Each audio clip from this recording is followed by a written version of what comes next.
what's up, comrades? So we're here to finish up the Rift War trilogy books with the Darkness at Sethanon. Darkness at Sethanon, right? When the Darkness obviously is the big bad guy, and Sethanon is like where the whole thing climaxes at the end there after it gets all nice and hot and bothered and edges you for like 1,000 pages or whatever.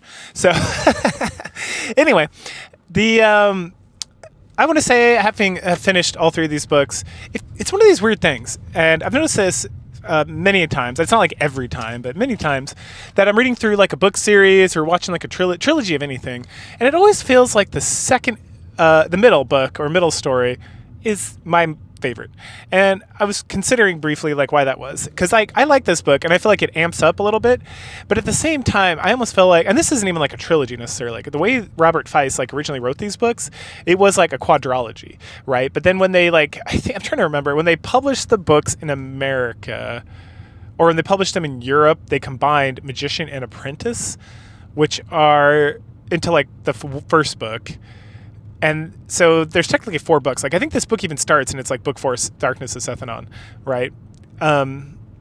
So it's just kind of interesting in that regard.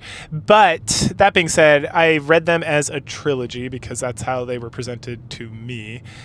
But also like you look at like Star Wars, and I'm avidly not like a big Star Wars guy. Like I kind of think it's boring, to be honest. But that second movie is pretty good. Like Harrison Ford's crushing it. Like the whole thing with like Darth Vader being the dad and whatnot, and the Yoda thing in the swamp. That's all cool. Like all that stuff's good stuff. The issue I'm starting to just think about is like I just feel like people don't quite stick the landing, if you will. Now, I like the ending of this book. I feel like it wraps everything up well, but I almost feel like that's the issue, is that like these stories, they like wrap everything up. And part of it is they get to, the second is like, it's like unhindered. Like when someone's writing like the second or like one of the middle books of like a long-standing series, you can kind of just like do whatever you want because you have, the future to like wrap everything up. But at some point you got to wrap everything up. And like, if I just feel like you have all these like promises, essentially all these like interesting things going on, and then by the time you get to like the end or like the third story, it's like, well, now I got to wrap all this shit up, and so then you have to like spend time doing that. What if you just not? It's almost like the second book sets people up for failure in the third book, if you will, or the second story sets people up for the failure in the third story, because they bring up all this stuff or talk about all these things, and then it's like I expect like some sort of like conclusion or like a hint at further things. But then like with this book, and we'll get into it in a minute when we get to the plot, it's highly recommended. This whole trilogy is highly recommended. The first book is not quite a slog to get through. And when I say first book, I mean Apprentice and Magician. But I really didn't care that much. Like I remember finishing like Apprentice and Magician, like the first 2 books, and just being like, I got to get through 2 more of these. And then the second book was like delightful, and I really enjoyed it. And it like... again, it amped up like the magic stuff, like the character. It was more intimate portraits of like characters. It didn't like bounce around as much, which to me is just like this guy wrote a book. It ended up being popular. I was like, well, I guess I gotta write more books. And then he did, and he like had learned how to write better in the process of writing those first 2 books. So yeah, because the first book you could just like read, like the Apprentice and Magician, you could just read and be like, well, that's that, the end. Because it really does just kind of like wrap everything up. And then the second book has to like find ways to like be like, oh no, there's more stuff going on. Don't, right? Like I did hint at things. I guess I could talk more about that. And then the third book, it spends so much time in the book. Part of the issue I have with the third book and this one is that it's interesting lore, but there is like some exposition. Like there's like chapters of like just kind of like exposition drop about things. And it's done well, as in it's not just like somebody like retelling a story. It's usually someone reliving a story, which is better. But at the same time, it's almost like, I don't know. Like... Like, it's not bad at all. It's just kind of like, I start to, like, kind of zone out a little bit because it's just like, oh, we're still talking about this thing. Like, it's really not, I don't need to know this much information. And the big thing is the Valeru, and I've probably said that wrong multiple times, but it's like the original elf creators, essentially, is what we end up finding out here. And they're the ones who kind of, like, propagated the elven races, which is, like, the elves, the Moradel, and, like, we meet, like, a third one, the Galavandril or something like that. And then the Eldar, right, which are the ones who fled to like the Tsuani. So there's like 4 elven races, and they were all like initially originally it was just like the elves and the Moradel. I think it's a way, and I was confused by that as well, because at some point it seems like there was like a war and the Moradel and elves broke apart. But even before that, when we're going back in time and like recalling like the tales of the Valeru through like whatever his name is, Agnes Tachyon or whatever. That's not his name. That's my second favorite Uma. Anyway, but it seems like they just like already existed before like the big cataclysm stuff that was going on and whatnot. But we'll talk a lot about that when we get there. I'll sum it all up more likely, because there's a lot of lore dump, and so I don't want to go over like every little detail because it's not important. Anyway, the book starts off with a recap to let you know that it's been a year and kind of like everything that's been going on, and then we get some poem as part of like a prologue story, and then it's like about a dark wind. It's doing its rounds, going around seeing like all the different people. We see that like Arutha had twin boys. We see Pug finishing up his magic training with the Eldar. And now he's like a super Mary Sue. We see Amos and Burrow and several others. So good. Amos is coming back. That's excellent. That's what I want to see. And then the book like officially starts with chapter 1. So we start with Jimmy and Locklear. They've been functioning as the prince and the princess's personal squires. The prince is Arutha. Yeah, I think that's how you pronounce it. And then Anita, who's the princess, who was the one who got healed by the Silver Thorn stuff from the previous book. So she's doing great. They also have like a racket going on. It involves some form of like a soccer game, if you will. Like they're it's like the squires versus like the townies versus like the stable guys or whatever. Like all these like young men.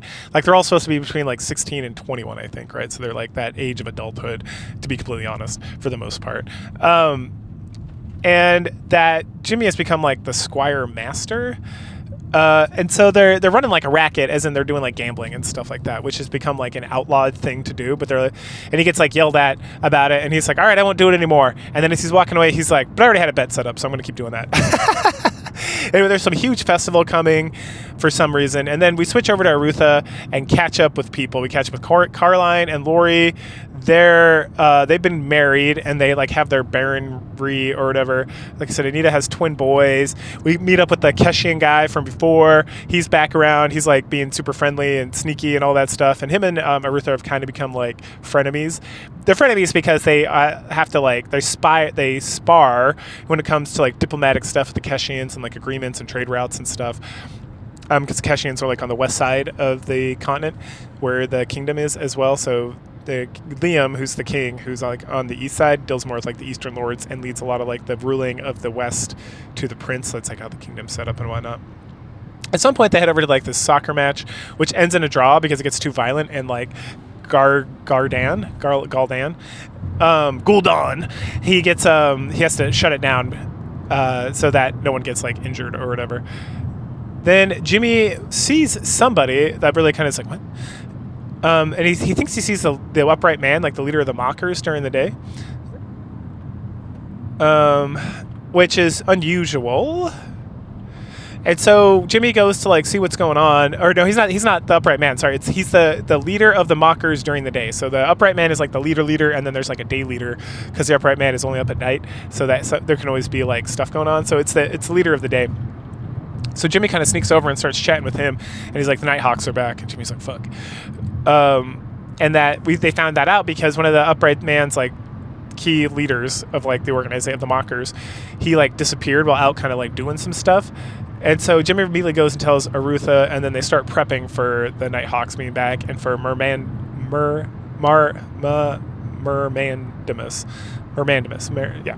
The Mordell leader from the previous story, like we met at the very end at the epilogue. He's probably going to ride back, and they're probably going to have to deal with them now, which they do. So then he sends Anita to be with her mother and to take the twins.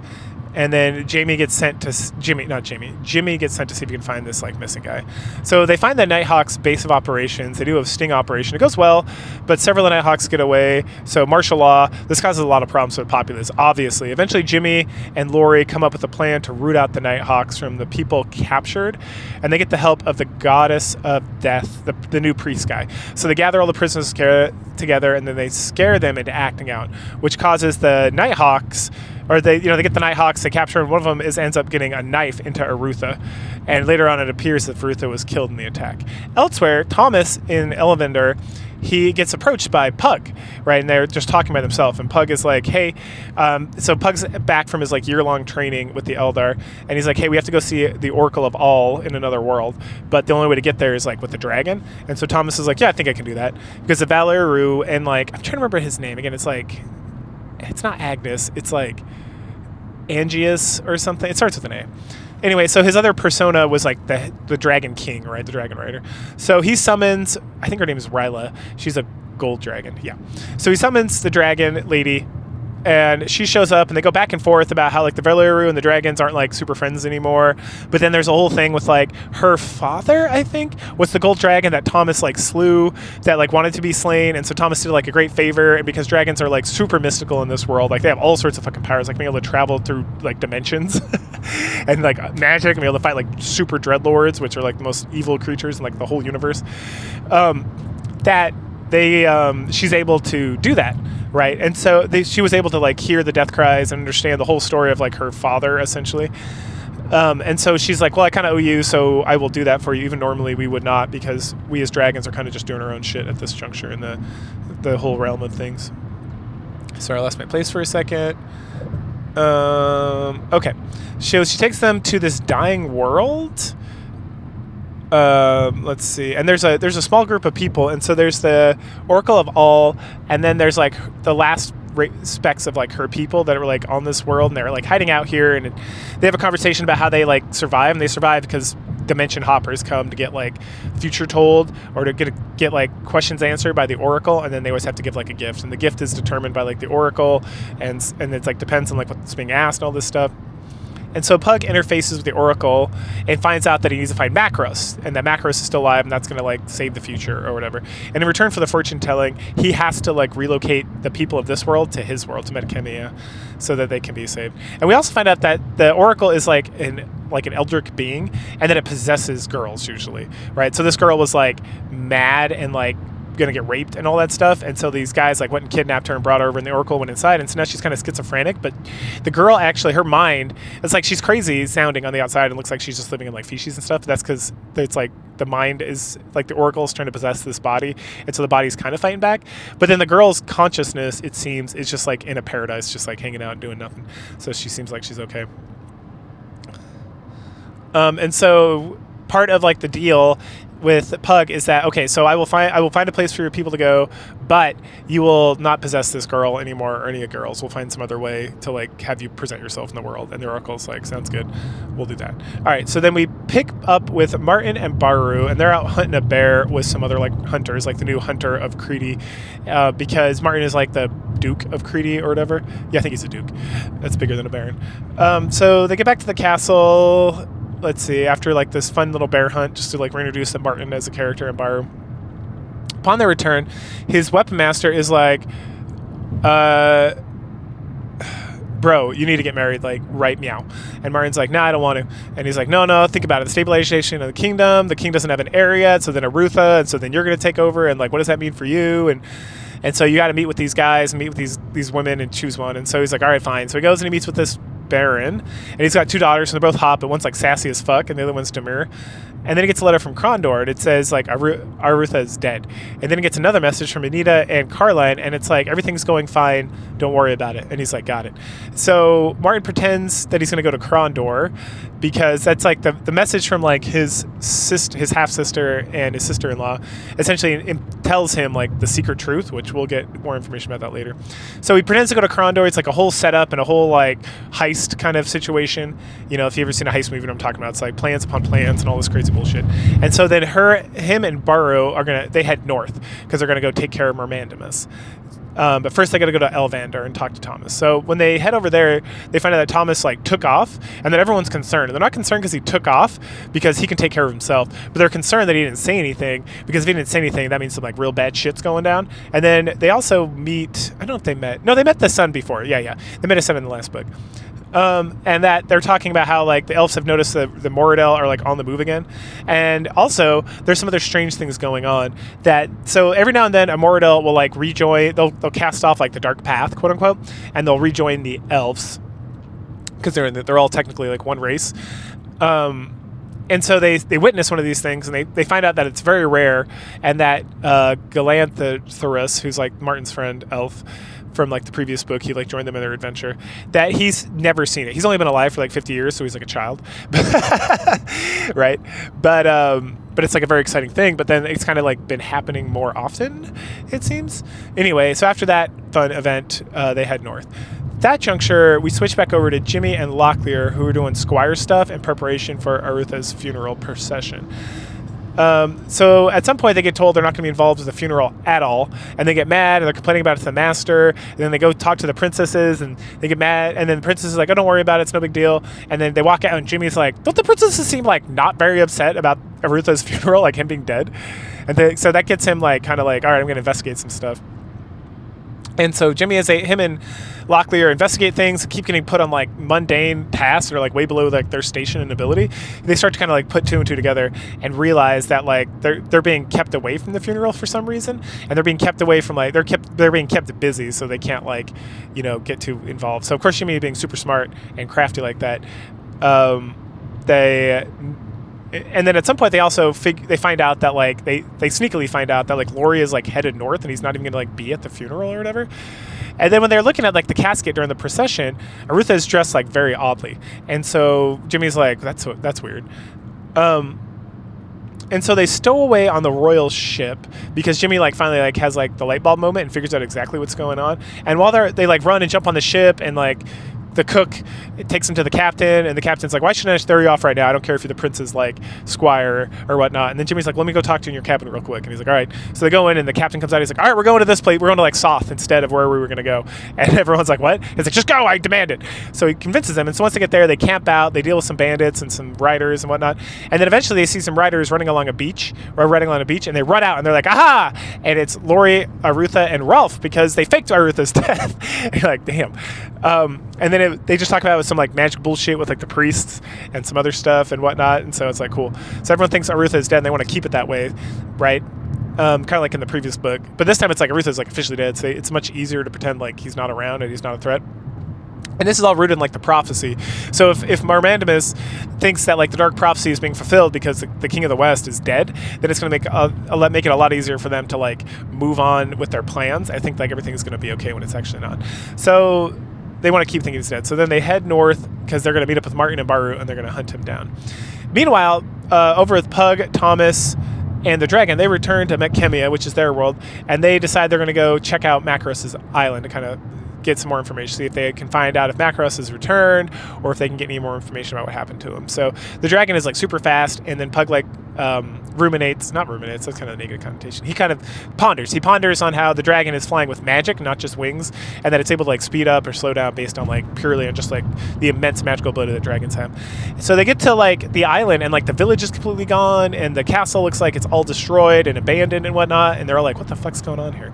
And then Pug like figures it out, and it's an illusion. So he dispels the illusion, and then all these like goblin creatures or whatever that are like serving Macros are like and they all like run away because it's like someone found their like illusion, so now they're fucked. And then our friend the goblin guy like runs out, and then he brings him inside and he talks to him, and he says, I can't feel the presence of Macros anymore, which means one of two things: either he's dead or he's beyond like my ability to like sense him, which could be worse. And so they talk about how like, well, we have to go find him and we have to figure out where he's at. So they consider this, and they talk a little bit about it, and then at some point Pug remembers that Macros said something about living in the village. So they go find his old home, and inside they find some books and like a study. And the other thing is that Pug is like, hey, this is exactly like the home I built in the Suwani world, like way back in book 1. Like it's exactly the same. So he's able to like find the secret study like immediately. And he's like, God, Macros is like plans upon plans, right? And once they get there, he studies a note, and Macros is like, hey, he's like, hey, you might if I'm not around, you might want to come find me in like the world of the dead, which is like another plane of existence or whatever. And then he's like, how the fuck are we supposed to do that? And then Thomas is like, well, the home of the gods has access, or the home of the gods has like the city of the dead. No, that's right. So the city of the dead is a place like buried like in this other continent or somewhere else where we can go, and there's like we can get access to the world of the dead from there. So the dragon takes them there, and then they run into tiger people. And I'm like, fucking, this book's awesome. Which basically just like a fun, stupid thing, but it's kind of important because they run into the tiger people. They kind of fight them, and then Ashton Chagall, that's his name. And so then Thomas like uses the power of Ashton Chagall, and they're like, oh shit, it's Ashton Chagall, and they all like bow down to him, and it's like Nani Deska. And then he like recalls that he like freed the tiger people from like Decker Kane. Deccan. God, what's his last name? Anyway, so Deccan, who's another one of these Valeru, who was like the master of the tiger people. And that kind of gets the, and then they talk about how like, hey, they're trying to go to the area of the dead, and the tiger guy's like, well, we owe you, so we'll take you. So he takes them to like the land of the dead, and there they meet Lady Death, and she's like, Macross is not here, but he's beyond my ability to sense, which means he can only be in one place, and that is the palace of the gods or something. And then while they're about to leave, she warns them to like be careful, and they see Roland here, and they see a lot of their friends and like people they knew who died during like the Rift War, and it kind of makes them like very sad or whatnot. But then they wake up, and it's like, oh man, that was like a crazy dream, right? Because it feels like it wasn't real at all. And they're like, well, was it a dream or were we actually there? And it's like, Nani Deska? Or who knows? But they learned what they needed to learn. We hop, skip, and jump back over to Ruth and crew, and they're back at the inn where they were in Silverthorn, where they killed that guy. And so they meet up with the innkeeper, and he's like, oh, I hated that motherfucker. So like, good, I'm glad you killed him. And they just like chit-chatting, and Lori like and him are like buddies. So he's like, oh, sing a song. And then they meet up with Martin and Rolf here, and so everyone's like having a good time chit-chatting about what's going on. And then at some point they see like some random guy just like hanging out, and they ask the innkeeper about him, and he's like, oh, he's been here for days and whatnot. So of course later on in the night, the guy is being super sketch, and Jimmy follows him to see him talking to one of the agents of Mermandimus. Oh no. So he lets the rest of the crew know about this, and so they do some sneaky sneak, and they kill a bunch of Moradil, and then they capture, and they cut out their hearts, right, so they don't turn into the dark brothers or whatever. And so then they capture and interrogate this guy. His name's Crow, which is cool. And then at some point, they like get all the information out of him. And he's like, so you're going to let me go, right? And Jimmy's like, hey, Locklear, we should probably go stand over here. And Locklear's like, why are we doing that? And he's like, just come on. Because of course not. They're going to kill that motherfucker. So after that, they head north. And then they find this like big looking like wolfhound dog looking thing fighting off trolls. Well, there's like a dead body of Northman, someone who looks like Bar, right? One of these Viking looking dudes. And so they go and save the dog, and then they're like, I don't know what we should do. And then Baru tells like the story about how like there was a group of his people that like joined the kingdom, and a group that like, no, we're gonna go be on our own. And so they like went off, and that prior to like joining the kingdom, there was lots of these kind of like lion hunting dogs, like what are they, like Argentinian lion hounds or whatever, I can't remember. No, Rhodesian Ridgebacks, right? Kind of like that, like a huge fucking dog with like a, super excellent at like hunting and killing like bears and shit. And so Baru's like, I used to train in like these dogs, so maybe it'll be similar. And so he starts talking to the dog in like whatever fucking language, like his Northman language. And then the dog's like, okay. And so the dog and him become like best friends forever, like literally best friends forever for the rest of the book, as far as time can tell. He like comes along and hangs out. And so and then they're like, okay, well, we can use this dog to like, they like bury the kinsman or whatever. And then they're gonna like head out to the village to figure out what's going on and see if they can help them get through the mountains and get to the Moradil. Maybe they can get some help. Maybe they can get some aid from this like outcast group of people that never joined the kingdom, right? Because they can't do anything with the kingdom because the word might get out, and then such and such. So, we also learned these dogs are trained to hunt wyverns too. Fucking badass. And so they head out. A couple weeks later of traveling, they get jumped by like the dog's people, these like other group of northerners. So they get caught, but they're treated very well. They're taken to see some guy. He's like, oh, you got to see like the God, what do they call that guy? You got to see old One Eye, and One Eye is the decider or something. He's like the head of the people. And so finally they get taken to like the main city, which is like this huge, like multiple layered fortress city, which is like, it's like they comment while they're walking in about how this place can like with like 1,000 people can hold this against like 20,000 or something. Like it's so well like designed as like a fortress, like a battle fortress, that it's like very impressive. And so then they get to like old One Eye, the decider or whatever, and it's dun dun dun. It's Black Guy. Hell yeah. It's like, why this motherfucker got an eye patch? And then guess what else is there? Amos! Yay! I'm so happy. So Amos is there, which is fucking awesome. And so then Arutha's like super mad because black guy is an asshole and he's a traitor and needs to be executed or whatnot. And then Amos like comes to meet with him. He's like, "Hey, motherfucker, I thought you knew better. I thought you were going to be a better man. You know, you weren't going to be so impetuous and be like such an asshole. But apparently you need to be like taught a lesson. And so let me tell you a story." And so Amos goes into like this long-winded tale about how like, okay, so he stole the king's ship and then he was like investigating stuff. And then in the basement of like the ship, or I don't know what you call it, a ship, the hold. In the hold of the ship, he found Guy. He was like hiding out. Like, why was he hiding out? It's like because he knew he was going to be branded a traitor and like killed or banished or whatever. And so they became like friends because he's like, well, let's just get the fuck out of here and go to Kesh. So they went to Kesh and became mercenaries and they were like fighting over there for a while. And that's where like Guy lost like his eye. And it literally is like in the Dragonlance books, I can't be like, that could be a whole other fucking book story. And some of them actually were other book stories. Like sometimes it's like, let me tell you this rad story and just kind of sum it up. You're like, God damn, that'd have been awesome. Why isn't that part of this book? That's like how it felt here. It's like they went on all sorts of like fun fucking adventures. Like, and there is not a book about this as far as I can tell, because I own all these books and I'm like, I was looking through my like collection and I was like, no, I don't see it. Like, maybe I just don't own it, but I think I own all of them. Like, I'm pretty sure I've collected them all. So at that juncture, so at that point in time, they're like, all right, well, let's go do something else. We're done with this Kesh shit. Like they stirred up enough problems. They needed to like get the fuck out of there. So they head out of there and then they mercenary themselves around and eventually they end up in this area of the world. And then they, and this is where like military might rules all. And as we've learned about in previous books, Guy is like the greatest military general of like all time or something. Like he's incredibly talented and strong and like neutral about stuff. So he's able to like very logically calculate all this stuff. And so then they ended up, you know, in the way there's no hereditary rulership here, it's all based on who's the best, which is based and fucking awesome. And so, and so Guy proves that he's like the best. And so when the previous like leader like died or retired or whatever, he like passed it off to Guy, and that's how he became like the leader of these people. And so, then they go meet with Arutha. Oh no, Arutha goes meets with Guy. Arutha explains everything that's going on for the last several years. And though they don't like or trust each other, well, Guy's more neutral about it, but Arutha's still being kind of like a bitch about it.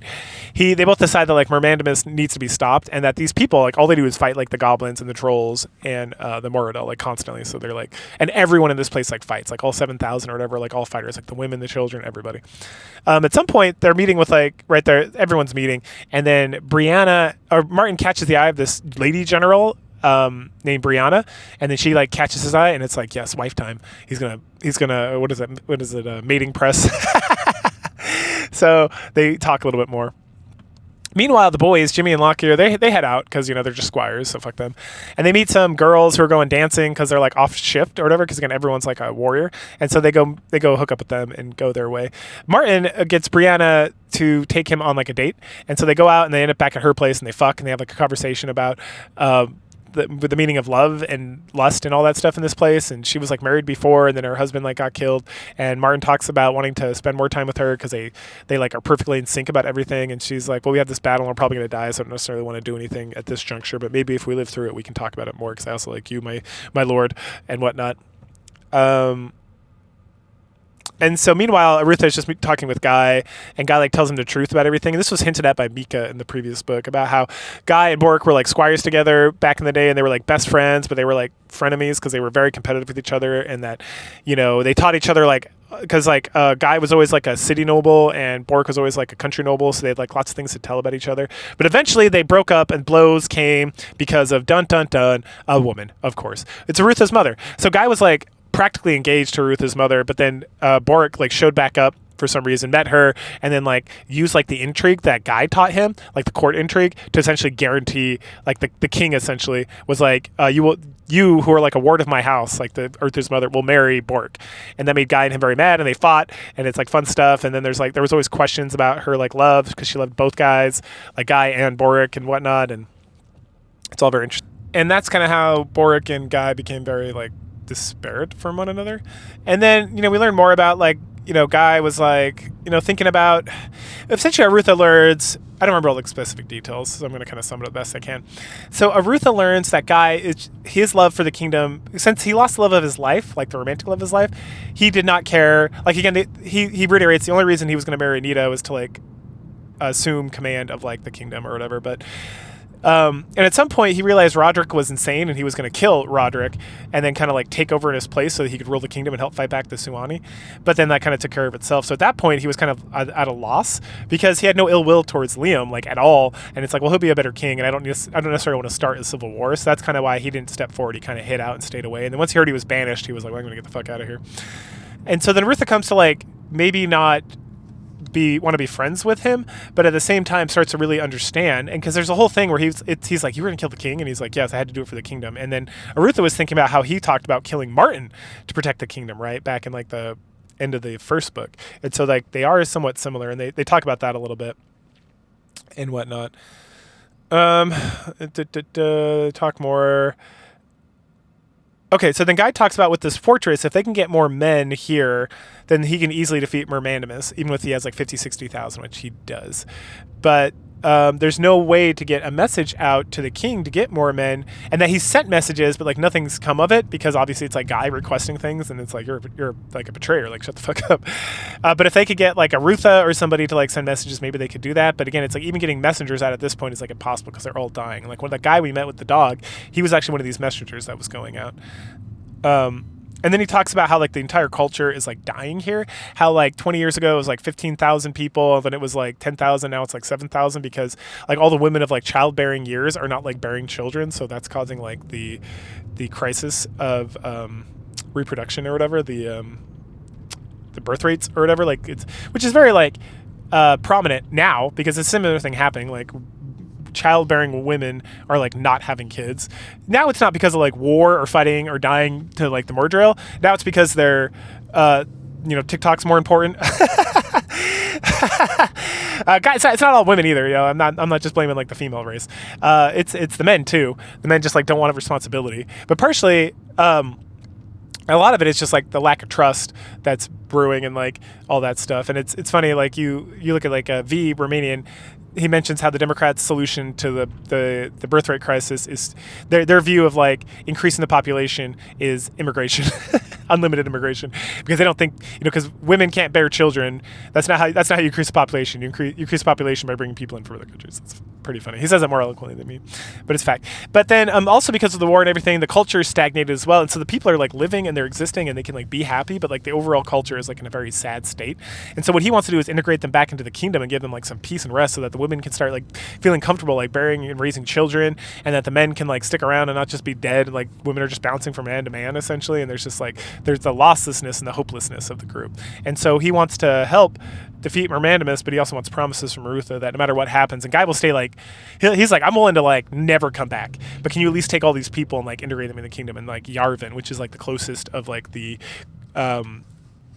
frontier keeps or whatever. And so Arutha's like, yes, I'll make sure that happens. I can work it with Liam. I think he'll be okay with that. And they're like, okay, sounds good. So they're going to work together. And then they meet with everybody, like Martin and Baru and Laurie and everybody. And they're like, hey, so this is the issue. We need to get a word to the king so that we can actually like fight these guys, because there's so many of them. There's no way we're going to be able to like fight them off with like the limited forces they have here, even though the fortress is fucking baller. And then Baru's like, I can do it. Too easy. Like I can, by myself, I will get out of here. And Arutha's like, no, we don't want to send you by yourself. Like we work as a team. That's how we got through like the previous story and all that stuff. Let's see. And so, yeah, he's super concerned about it. So they think about it some more. The next day, they visit the battlements of the city. And, yeah, they talk about how it can withstand, like, 20 times the size. And then there's, like, the fallback plan. The fallback plan is they have a bunch of, like, fire stuff that, like, blows up things that Jimmy used against the undead guy in the previous story. And then also from the first book that was on Amos's ship that exploded. Like it's some sort of like, it's like Greek fire, but they don't call it Greek fire. I can't remember what it's called. But they have enough stored up because it like naturally seeps through like the ground here to blow up the entire city, like a freaking nuclear blast. And they're like, awesome. So that's going to allow them to like kill or destroy most of Mermandis's men if like push comes to shove and they have to abandon the city. And so then they'll like abandon the city and cause it to just completely explode, which is going to be excellent or whatever. At that juncture, we head back over to a fun little jaunt with Pug and Thomas. So they ride the dragon to like the Forbidden God City. They set off a bunch of traps. They fight a bunch of monsters. Thomas goes toe-to-toe with the Dreadlord, which are like the most evil, maleficent forces of like pure destruction in the whole world. And he's able to beat him. And then they realize they're like in this tower and there's like a fake Macross and they're like, oh shit, this is the wrong place. And so what Thomas learns from the Dreadlord before he banishes it back to the Void or whatever, is that they need to go to the garden. Like, where's the garden? Oh, the garden's over there. Okay, so they go, and then they get into like a battle with a black dragon, like Ryla, the gold dragon, and then Pug and Thomas help her. And eventually they see they see Macross in this little like island, and he's waving at them, and they're like, oh, he's waving us forward, but in reality he was waving them off because they land, and it sets off a trap. And this trap is like reverse time. So if you've seen Tenet, it's like that. Now they're traveling back in time, and that's going to like mess them up so they can't go and like help the present or whatever, which is part of the plan of like the Pernathians, like the snake people and like the darkness and Mermandamus and all that stuff. And the Macross reveals that like the Valeru have like sealed up his powers because while he was stuck in the rift, they got access to him, and then he fought the darkness for a while in there, but then they kind of trapped him here once his powers kind of got zapped away. And he reiterates that he can never die, and that he lied about dying and not seeing the future because he did see the future. But at this point, he honestly can't see the future because he's traveling back in time, right? So there's some, and he doesn't have his powers, so he literally can't see it. Back with Arutha, the battle with Mermandamus begins. Guy is talking about raiding parties and harassing Merandus' army, and they're going to lay the land, and yeah, it's about 50,000 soldiers. So they need more time for the heavy footmen from Liam and stuff, or maybe even the Doors to come, so they can get here. Martin and Brianna promise to each other, even though before she was like, I don't want to do it. She's like, no, I want to be engaged to you and get married. And he's like, yay! And so they cry it out.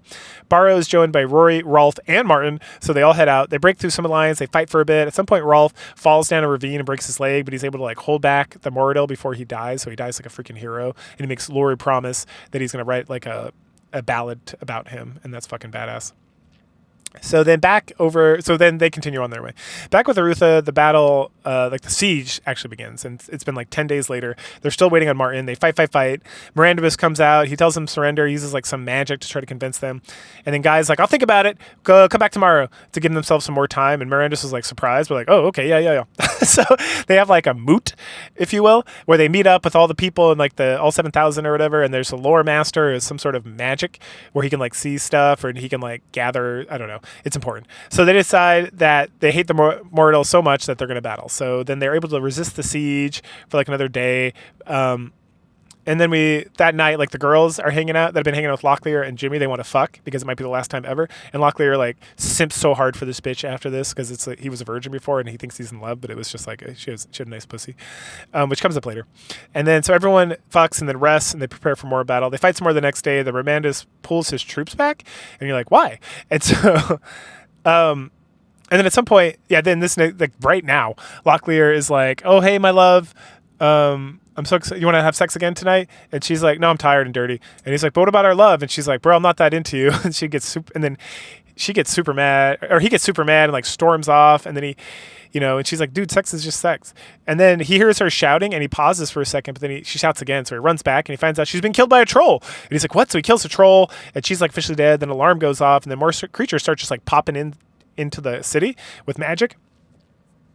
And so up on the ramparts, Arutha and Guy are like assessing the situation. They see, and they're able to see like lights, which indicate like the mages are using this like hill across the way to like teleport people in, but they like can't reach it with the catapults or whatever. And so they're like, how are we going to deal with this? And like the guards are taking care of because they're only popping in like one at a time. And when they pop in to this reality or into the city, they like pause for a second trying to get their bearings. And so if you can like catch them, you can kill them like very easily, like all these goblins and orcs and Moradil and stuff.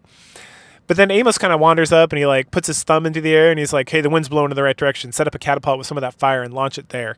And so they do, and it like hits the ground and then like the fire like shoots out because the wind's blowing so hard and it kills all like the mages or like the whole thing. And then they're like, holy shit, how'd you know that was going to work? And he tells some like hilarious story about when they were in Kesh and how this guy would like warm fire up. And then when I say warm, like burning, scalding hot fire, or not fire, sand, and then just like throw it into the wind and let it attack like his enemy because like sand's gonna get into armor and shit, and it like in their eyes, and it would like beat the shit out of him, and they're like, that was baller. So several more days go by and they're able to like hold off the force still, and we switch over to Martin. He's been separated from Baru and Lori, and so he's headed towards the door. So Baru and Lori are headed towards Liam to get like the heavy cavalry and stuff, and he's getting by some guys. He's sneaking around, and then he gets jumped and he's about to get killed, but then the doors show up and they save him. Like, the fuck are you doing here? And so they go back to his place, or to the dwarf's place, and he pleads his case and talks about he needs to talk to Dolgan and get the forces going and whatnot. And that is the last time we see Martin till like the very end of the book. Same thing with Baru and Lori. Don't worry, they're fine. We really hyper focus on Arutha and then Pug and Thomas going forward at this point. and Jimmy. So back at their place. Okay, so then we head back over to Arutha, and things are looking super grim. They eventually have to fall back to the Citadel, like the second layer of the fortress or whatever, and then they start setting the city like ablaze, destroying like a whole batch, like thousands of Armandus' men. Beginning as 50,000. So if they destroy like 10,000, it's still 40,000. At some point, Remendez starts using magic to protect his army from the fire. And he's also writing this like fire demon thing. It's like badass. Someone's like, I've heard about those things. I thought they were written by demons and stuff. And then this is all by Amos. So then they start sending groups of soldiers with children to preserve like the people out through secret tunnels in the back so they can head to Yarvin. And everyone's traveling on their own because like some of them are going to make it and whatnot. And Yarvin's supposed to be where like the heavy cavalry are coming from. So the last out are Guy, Arutha, Amos, and the boys, Locklear and Jimmy. And Locklear is still being kind of like a little simpy bitch. Anyway, and then also they get joined by some guy who won like a fighting tournament. I don't remember his name. It's like Yarvi. Or I don't remember his name. He's like important for like this chapter and like one more chapter, and then we don't see him till like the very end of the book. So it's really not that important. And he's very stoic. He's very good at the spear, and he helps them. And then they set off the final trap. And as I mentioned before, it is like a nuclear fucking blast. Like it blows up the ground, creating a huge crater and like destroys like everything. It's so strong it destroys like 10,000 troops of Romandus' army. It just decimates them, sends them all running, scurrying back to their camp. In fact, Guy and his crew like barely survive because it like shatters the earth and like shakes, and then they see like Mermandamus flying up into the sky and like his fire steed and like flying off back towards his camp, and they're like, shit man, we almost had him. Anyway, they head back towards Yarvin, and they're all beat up, and they see Brianna, Martin's wife, and she's injured a little but has a bunch of kids, and they're like, fuck, we gotta get them to Yarvin, we can't just do what we need to do. So they're fleeing through the woods. And eventually they get surrounded by like a group of goblins, and they try to hide the children in a cave and all this stuff. And right as they're starting to have like some real difficulty, some dwarfs and a bunch of dwarfs and a couple elves like show up, and it's Galadriel, our homie. It's nice. So they send Brianna, Spearborough, and the kids with the dwarfs to the Dwarven land to be safe. And then Guy, Arutha, Jimmy, Locklear, Amos, and Gil all head towards Yarvin, and then they get lost. And so, and then. Thank goodness they got lost, because then they catch sight of like Mermandus' army from like a distance, and they see that he's not headed towards Yarvin, he's headed towards High Castle. It's like, why the fuck would he go to High Castle? At that point, they run into some wild elves. Yep, wild elves, just like in Dragonlance. And just like in Dragonlance, they're very unhelpful. They're very confused. Thank God Gil is there, because he's able to like speak with them, and he's able to like confirm that Elvander exists and that maybe they should go over there and join up with the queen and whatnot. And then instead of like massacring them, they let them go. So eventually they reach High Castle, and the Baron there is a total dumb fucking idiot. He doesn't believe anything they're telling him. He says he only believes the king, that the prince, he's not going to believe the prince or like some fucking traitor. So they sit and they plan the defense, and they come up with a scheme. We also find out that Martin headed from the dwarfs, that after Martin talked to the dwarfs, he headed over to Yarvin to try to meet up with Lori and Baru and deliver the message in case they had failed. Back to Pug, Tomas, and Macros and the dragon. They find Macross. Oh no, they already found Macross. Macross is just meditating and chilling. And then they're trying to consider what to do next. And so he comes up with the solution, which is to go further back in time as fast as possible to outrun like the trap, and then they can go forward in time after that. So he teaches Pug kind of like how to do that and guides him all, because Macross doesn't have any powers. Pug has lots of powers still, like magical power. So as they travel back in time, Macross tells his story. He talks about his father was cursed with eternal life, and that it was passed on to him. He joined an order. He mastered all the magic. And that he was born with the foresight. That was not part of the magic that he learned and grew and all that stuff. And eventually, they get to the beginning of the universe, and it's like beautiful, and everyone's like not aghast, they're like in awe about the whole situation. Macross at that point gets some of his magic back because they escaped the trap, and then they talk about getting back forward in time. They talk about Pug is a true sorcerer like Macross now that he's mastered all types of magic and has all this knowledge and stuff. Thomas has some concerns about the dragon. Macross mentions to her about sharing her greatest secret, and then they all swear an oath not to share with anyone, and then she polymorphs into a woman, right? Because she's a woman and a dragon, and they're like, holy shit, nice, and she's super hot. And then they talk about the beginning of the universe and all this stuff, and then Thomas like asks about the darkness specifically, and so Macross says it is time that we'll tell him soon when they enter this land beyond time. The dragon then uses some magic when Macross does something to unlock like the hidden memories of Thomas and his other self. So then we get like the whole backstory of Ashen Skull. And again, this is just like lore dump. Macross, this is what I was talking about at the beginning of this video, is like we just get so much fucking lore dump right now. So we got it about Macross, and I summed up a lot, like in a short amount. And Ashgal is very similar. Like I'm not gonna. It is like a lot of information. Like so they're. So the Valeru were like this conquering group of like super people who like each was associated. They were super warlike and super didn't give a fuck, and they were like very incestuous. And so they like all tame dragons. That's like a universal Valeru thing. But he's the master of eagles, but he's also the master of dragons. And then like there's Deccan, who's master of tigers, and then there's the lady who's the master of serpents or whatever, who's like his daughter wife. Like she's like father husband all the time when she speaks to him. And then like at some point like these other gods started showing up, like not Ishikal, like Iship and stuff started showing up, and then so the Valeru wanted to like unify for the first time ever because they all just kind of do their own thing and they're very like libertarian oriented, and so they were gonna like unify, which Ashengal was like, nah, fuck you guys, that's a terrible idea, which he was right. And so then he just like kind of watches them, and they create this thing called the Life Stone. And they want to use it to like destroy the gods, and so they go to battle with the gods, and then they like fucking lose and get like cast off. And then Ashengal essentially like taunts them. Let's see, and they beg him for help, and he's like, no, go fuck yourselves. And so then they get trapped like in the void or whatever, and they're the darkness, like the combination of like all the Valeru into like this mass, and they like went out and tried to destroy a bunch of stuff, but eventually they got sealed away by Macross, I want to say. Losing the Valeru Wars called Chaos Wars, yet Valeru mad. The human races, the human races all flee to Mechemia, gods still, then the gods still off the world of Mechemia, so they can't get there, and they want to get back so bad because that's where the Life Stone is. So Mechemia is like the original homeworld of like the Valeru, right? And then the only one left was like Ashgal, and like the original people of the Mechemia are like the elves of Mordril and like the wild elves. And then when the darkness was like going out causing problems, it like drove a lot of people here as well as to like the Suwani homeworld and like other worlds and stuff. Range of the gods. And so the Parnithians, the serpent people, like there's a lot of them there. There's just tiger people, all that stuff. After all, Ashgal returns. Okay, so after a while, he returns back to like the homeland. And then Thomas and him have like a conversation in his head. They chat a bit about what's going on. Ashgal's like, I no longer exist. Like, you are the one who carries on my legacy and stuff like that. We learn about how he freed the tiger people. We learn about the serpent people, how they're like super evil and like they'll do anything. They'll sacrifice their entire existence to bring the serpent lady back, who's like the daughter wife. Let's see. Then Ashen Chagall, he goes into like a torpor, and then his essence enters the armor, which Thomas inherits. And then he officially like dies for good here. Like he no longer exists. Like Thomas is like and him are like the same being. Like before they were like kind of, but now it's like officially they are the same. Because he's the inheritor. And then the darkness, masters merged. Okay, so darkness is the merging of all the Valeru. And that's what they have to face. And it's like now they can destroy it because Thomas knows what it is. But this trap, sending him back in time, was like a huge distraction because right now Mermandamus in like the present is fighting the kingdom, and they must return to defeat the Valeru once and for all and start Mermandamus.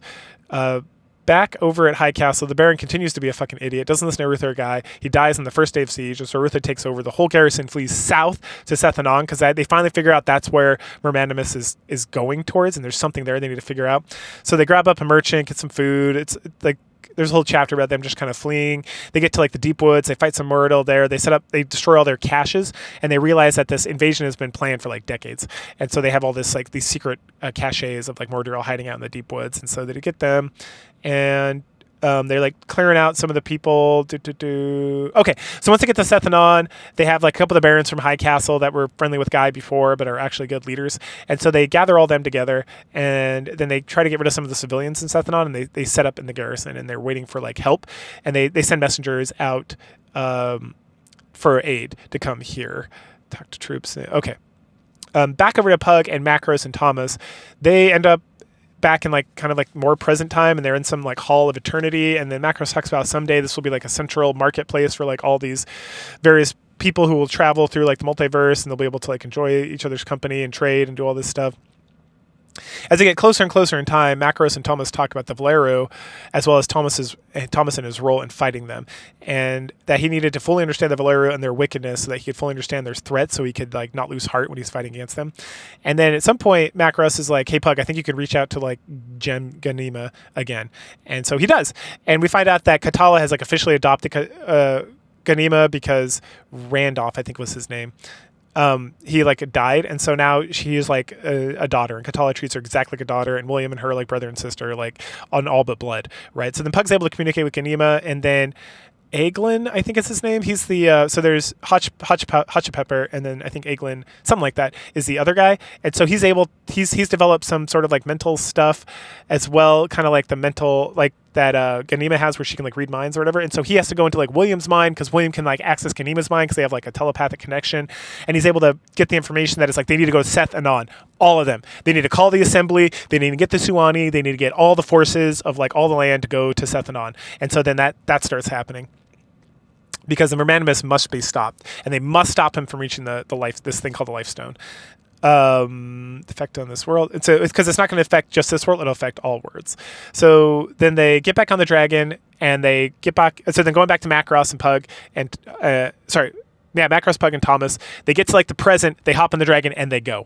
So then the penultimate battle commences, or the ultimate battle commences, is penultimate chapter, and it's super badass. There's a huge siege. Everything's looking real bad. Arutha will lose in like a matter of minutes. Then the dragon with Pug, Thomas, and Macross shows up and drives back the forces for a bit. Macross tells Arutha to put Guy in charge, and then the three of them plus Arutha use some magic to go like deep inside Sethanon where the Life Stone is buried. And they're like, it's not there. And then Macross is like, it is here. It's out of time. It's phased. It's in a different phase of time. And so Thomas and the dragon, Rylan, they phase out of time. And so they go to like stand directly. They're like the final line of defense for the Life Stone.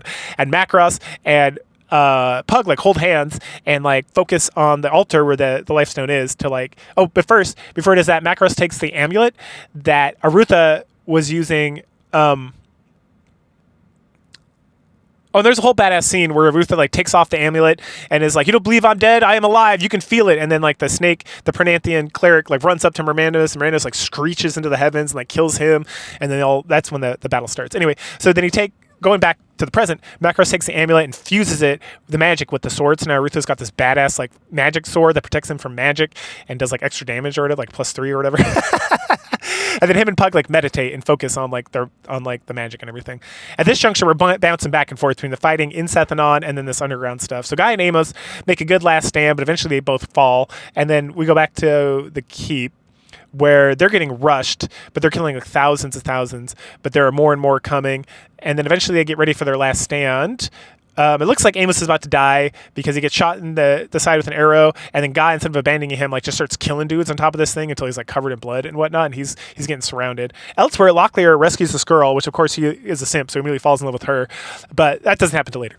But he rescues this girl and her siblings and like hides in the basement of this inn or whatever, and then he finds out that like she lost her mother recently to this whole craziness, and that he lost like the love of his life, so now he has a new love of his life, which is this babe, because he's a simp.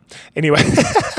And then elsewhere, Mermanimus is smiling because we learned from Macross, and we learned this like various different people kind of come to this revelation that Mermanimus, his magic is driven by death, so the more death there is, the more powerful he gets. So he doesn't give a fuck if his army gets completely wiped out, because that's not the point. The point is to open the rifts and let the Valeru in, so the more death there is, the better. So he's just like, the whole time in this whole book, they're just like, why is he just killing so many troops? He's such a bad commander. And he doesn't give a fuck about any of these people because he just wants them all dead. So he's laughing about that and thinking about how his magic has finally got to the point where he can like do what he needs to do. And he's finally ready to head down to Life Stone and make all this happen and like bring forth the Valeru. So then he like disappears. And then like the Mordor chiefs are like, where the fuck is Mermanimus? And they're like, everyone's like, I don't know. And some of these chiefs are like, yeah, we're done. Get the fuck out of here. So they do. They start piecing the fuck out of there. And then Jimmy and like one of the last barons and the barons are like from High Castle are like waiting in the keep for like the door to be burst open, and then they just hear silence for a little bit, and they start hearing explosions. And so Jimmy's like, open the fucking door. So they head out, and the Suwani have arrived in like force, and they're killing the shit out of like the goblins and the trolls and all the bad guys and stuff. And then like Colgan and Hotchpepper and Elgin, they roll up, and then they're like, oh, we're saved. And like they got like 10 members of the assembly to like roll on over here, and they're just doing fireball shit all over the place, and they're driving them out. And then like when they were coming over, they saw like Liam's troops are coming, and Troop with Martin, and the dwarfs are coming, and like all these, like it's like they have won the battle because they are getting destroyed. Like the bad guys are just getting slaughtered. And then we find out that Amos and then Colgan, the wizard from the first book, like Pug's original mentor, he takes Jimmy aside because Jimmy's like having a complete breakdown because he's been holding it together very well, but he's like, oh my god. And so Colgan like comforts him and tells him everything is going to be all right and whatnot. And then we find out that Amos and Guy are doing okay too. They're on the top of this thing, and like they're hurt, but they're gonna recover. And it's like awesome, that's so awesome. And the guy like looks out at something, and he's like, we gotta get the fuck out of here, like right now. And the whole ground like shakes, and so everyone like flees. There's an order to like flee the city as fast as humanly possible, so they all get out of there. And the reason why is we go boop back down, and so Mermandus pops up and is about to attack Macros and Pug, who are still meditating, when Aretha comes out and he beats the shit out of him, and he kills him real good. He takes a shot to the side of his ribs. But once he kills like Mermandus, he like transforms into like a Parnanthian, like a snake man, and his snake magic goes off, which explodes out and summons like a rift. And so the Macros and Pug have to like start to close the rift, but two things do escape. And then we go into like the phase in time where Rylan, the dragon, and Thomas are just waiting out. And then, first of all, a giant dread lord, which is more impressive than a dread creature, pop in. And so Rylan like screeches and like starts attacking the dread lord. And then Draken pops in here to fight Thomas. And that takes us to the final chapter where we get the battle at the phase. World continues because that's where all the battle is. So meanwhile, so we have Macros and Pug fighting to hold the rift together so nothing else escapes. And then Hotch Pepper and Elgin like show up and they aid him, and Aretha's just trying to hold it together. Meanwhile, we get a super badass battle, like the dragon fighting the Dreadlord, and Macross fighting Drekken and just beating the shit out of him. And Drekken's like transforming into other Valeru because they all merge together and whatnot. And eventually, Rylan goes down, but it distracts Drekken, so he pushes Drekken into the Dreadlord, who like fucks him up because he just touching Dreadlord like saps him energy, and then he kills the Dreadlord, and then Drekken makes a break for the Life Stone, and right as he touches it, Thomas like pushes his sword through him into the Life Stone, which like causes like the phase in time to quit out, bringing the 4 mages and Aretha into the same phase as him. And then someone's like, what's going on now? And they hear like explosions and like the rift and all this stuff. And it's like super crazy. And then outside, we get like the outside perspective. So Jimmy and the others are just watching. And all of a sudden, the giant rift opens up in the sky. And it's the Dragon Lords. Oh no, they're here. They're all riding different dragons, like dragons that haven't been seen on Mechemia for like thousands of years, like silver dragons and blue dragons and stuff.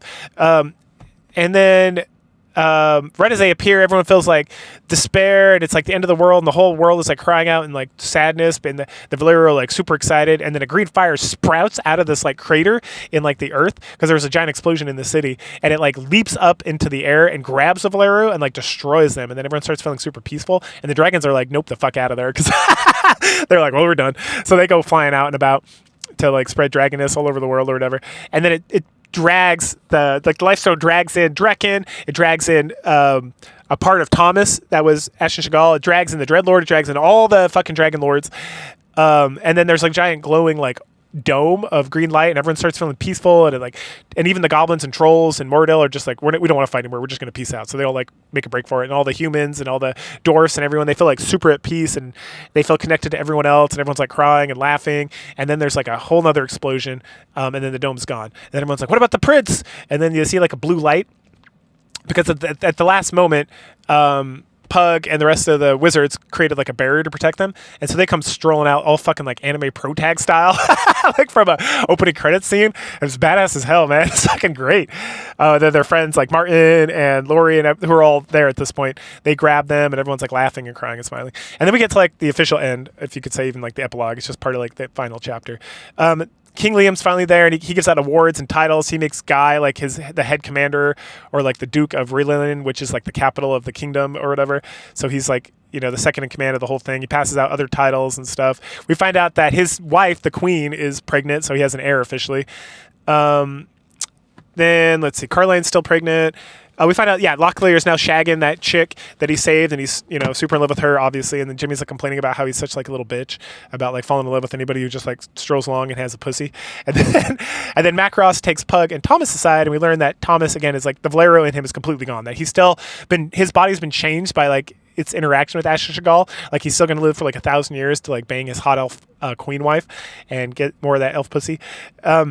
But that his sword is stuck in the Life Stone. And in fact, they take like the King brothers, like Liam, Aretha, and Martin down, and they meet the dragon, who's Rylan, but she's now covered in like gemstones, but it's not Rylan. Rylan like died to the Dreadlord, but then the body was preserved by Macross, so they could put the Oracle of All inside her. So now the Oracle of All is inside the dragon, which comes up in Betrayal at Krondor. And she's super happy, and her people like moved over to the city, so everything's going good there. And that she's just gonna like guard the Life Stone and make sure no one comes and does anything about it.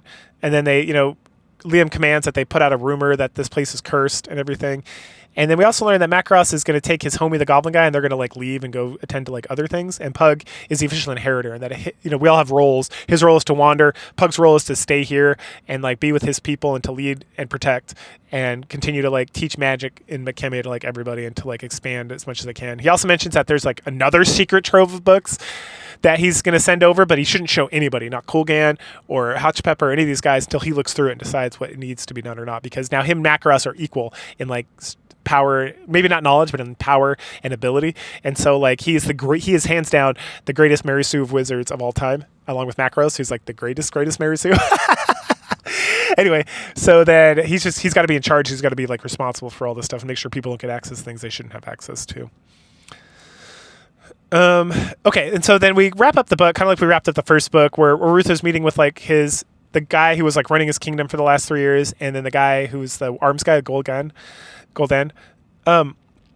And they both want to retire and be done. And he's like, no, I need you guys for 10 more years. And they're like, absolutely not. And they go back and forth for a while, and it's a very cute, like, ending little scene. And they eventually get to, it was 3 or 4 years. I don't remember exactly what they finally decided. But that they're going to stay and that they're going to specifically train Locklear and Jimmy to take over. So Jimmy's going to take over as Duke of Krondor, which is what the one guy's doing. And then Locklear is going to take over as Sword Master of Krondor, which is what the Gul'dan was doing. And then from the bed on the side, Amos is there, and he starts laughing and says like, your rewards are awful as shit. And then Ruther makes him like the admiral, and then everyone like laughs. And that's the end of the book. It was fucking badass. Like I really enjoyed it. It was really good. Like I said, I like the second book better. This book, if you got rid of like a lot of the exposition, I felt it was honestly unnecessary. I didn't like the whole backstory of Ash and Chagall and all that. That could have just been like another short story or something you could have slapped on and made more money, to be completely honest. But I enjoyed it. It was fun. It was good. It was badass as hell when it was being badass. And then, yeah, just a kind of a pleasure. And so following this up, we're going to have Betrayal at Krondor and The Return of Krondor, which are their own books. But the whole reason I started this was to play the games.